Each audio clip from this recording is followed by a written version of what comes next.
bringing the experience through the year.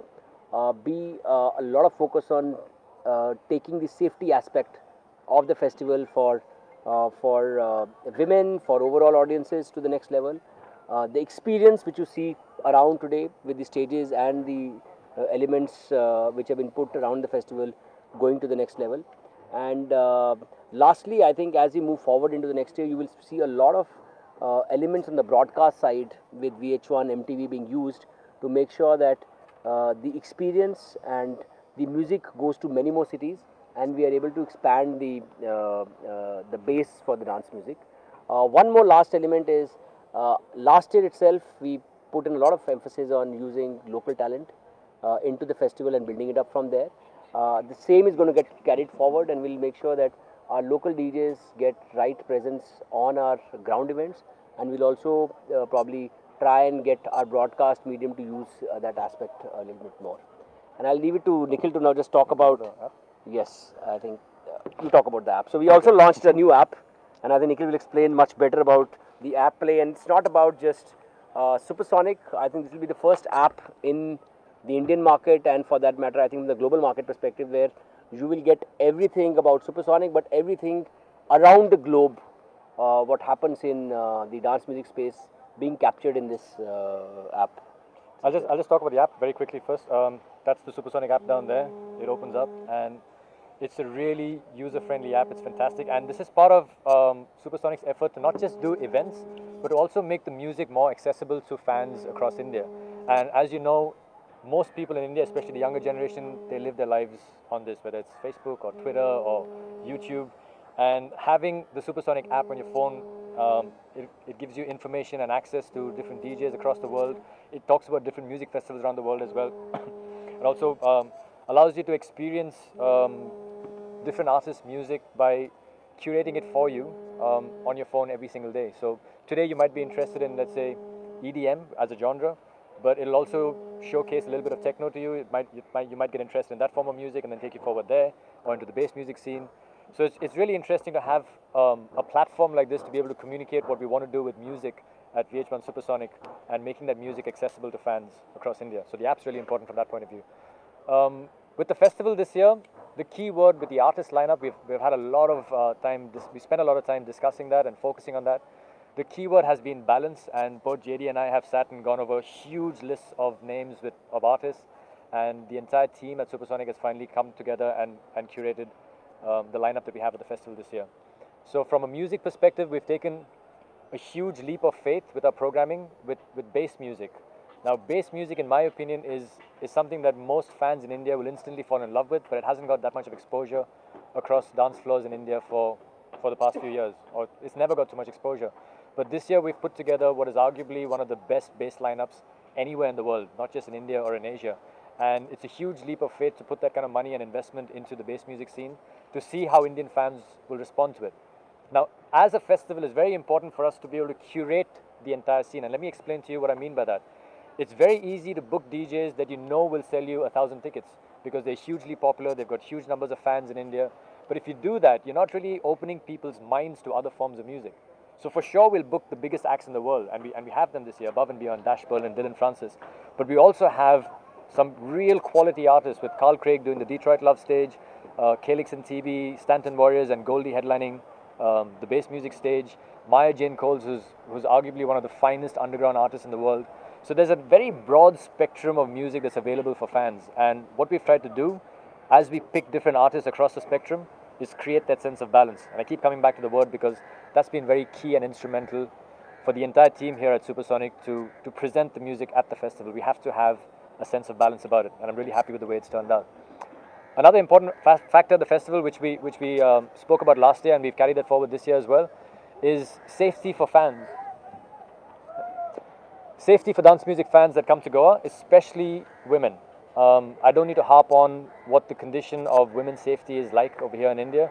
And at the music festival, it's really important that we make all our guests feel safe, especially women at the festival. Last year, we had a very strong security apparatus in place with teams of security people crisscrossing the festival to make sure that everybody was behaving themselves and having fun in a safe and happy environment. This year, we've taken a step further and we've invited a security consultant from South Africa, who's Mr. Zane Wilmans, He's come in with his own team, and he's going to be working closely with us and the local administration to make sure that we have very strong protocols in place to make sure that everybody has a safe festival and a safe time. It's a hugely important factor for us because we all know how one small incident can ruin an entire holiday and an entire experience, and it's really, really important for us. And there's also a message that we want to send out to everybody who comes to the festival. If you're here for the music, we're going to welcome you with open arms. If you're here for anything else but the music, you will get into trouble very quickly. And we will not tolerate an excuse of "I was only joking," because we know a lot of guys can tend to say, "Oh, it was only a joke, I was only joking." There is zero tolerance to any kind of misbehavior at Supersonic. It's really important for us that people come here for the music and experience it in that environment in safe manner. Did I leave anything out? I think Dick has covered almost all aspects of it. And I will encourage you to download the app and check it out. It is amazing. There's so much information on it, and it's a lot of fun. I think I'll just add on to the last point. We've seen all of us really raving about the festivals globally, and we talk about I'm not going to name the festival, but I think there are quite a few names we all talk about. The aim at our end is to create a world class experience on music and what you see on ground, and hopefully we will try with our Viacom stations across the globe to see that this brand could be a brand which will go across to other markets as well out of India in years to come. So I think that's the closing play from my side, and I hope to see all of you guys here dancing with us probably tomorrow, day after, all the days for that matter. There's also a little secret hidden agenda that we have when we do all our campus events, when we do all our club events. We always tell fans that this is VH1 Supersonic, but you've got to come to Goa to experience the real thing. We're gently trying to drive people to come to Goa because as much fun as you can have on campus at a VH1 Supersonic event or in a club, there is nothing like getting your toes in the sand here on Kandulam Beach and having the open sky above you and being in Goa. And I think one of the pieces which we harped upon last year when we came to the Goa government to do the festival was that we're going to make sure that there is a lot of content created around the festival. We did that last year quite a bit to market Goa as a safe, fun destination for the music lovers. We did a reach of almost around 50 to 60 million across different content points.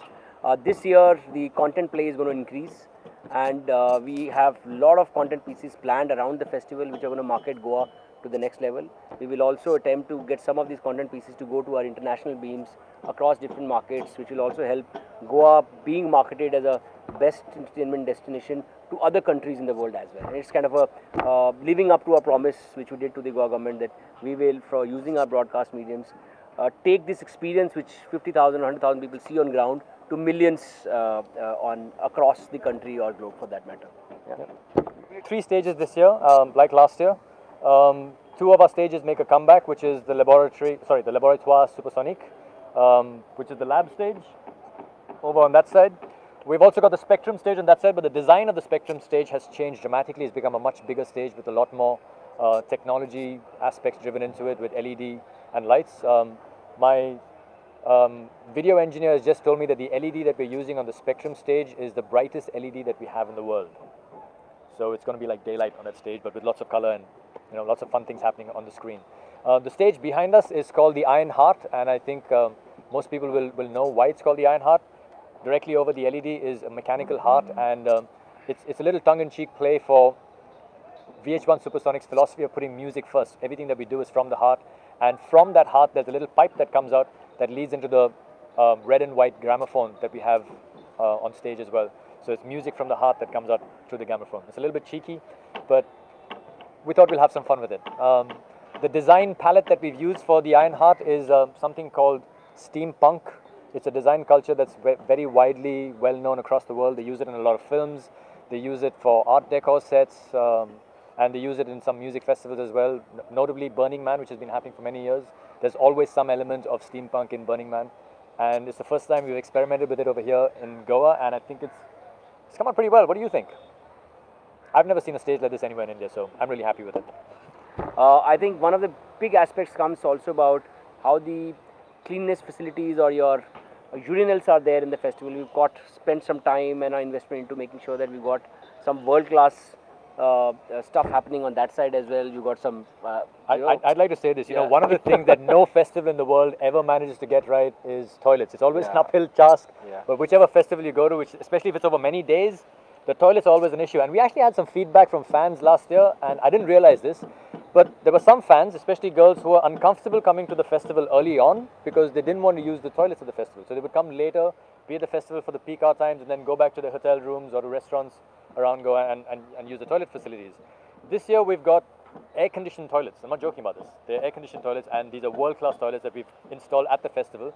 And this is from feedback from fans. We'd like for fans to come here early. We'd like for them to experience the entire festival, and we'd like them to be comfortable while they're here. So it's a small point, but it's a very important point. And the flea market last year was quite a small one. I think this year it's gone to the next level. Like every other aspect of the festival has gone to the next level. We've tried to use the same ground but increase the experience aspects a lot. So flea market is going to have some lot of fun for the consumers on ground as well. We're not aiming to be different from other festivals around the world. We're aiming to be a lot of fun. That's it. It's you come here to VH1 Supersonic and you have an incredible time and you share that time with your friends and you go back with amazing memories. We're not saying, oh, there's that festival, we want to be different from that, or there's something else we want. It's not about being different, it's about having a great time. And if you want to say why we're different, we're on Kandalam Beach in Goa and no other festival can say that. It is an iconic venue. I think to add on to the point, the being on a beach, if you see around the globe, I don't think there is any festival as such of the scale being on the beach itself. So I think that's a very key USP of it. And then other aspects is I think every festival has its own brand which gets built to it, and its feel gets built to it, and it's a combination of the kind of people who work on it. So I think that brings that feel to it. And from last year to this year, I think the vibe which was generated last year about the happy thing and the happiest festival and the most happening kind of a play on a beach, I think that's carried on. It's kind of gone to the next level and increased to a great extent this year. And that's something which we want to carry on building up. You know, you might be able to answer that question by just recounting your own experiences with friends and family. There's quite an interesting buzz around Supersonic in Goa right now, and you must have heard about Supersonic from a friend or from a relative or from someone that he knows and who's really into music. And what is it that you heard from them? What did they share with you? What is that buzz all about?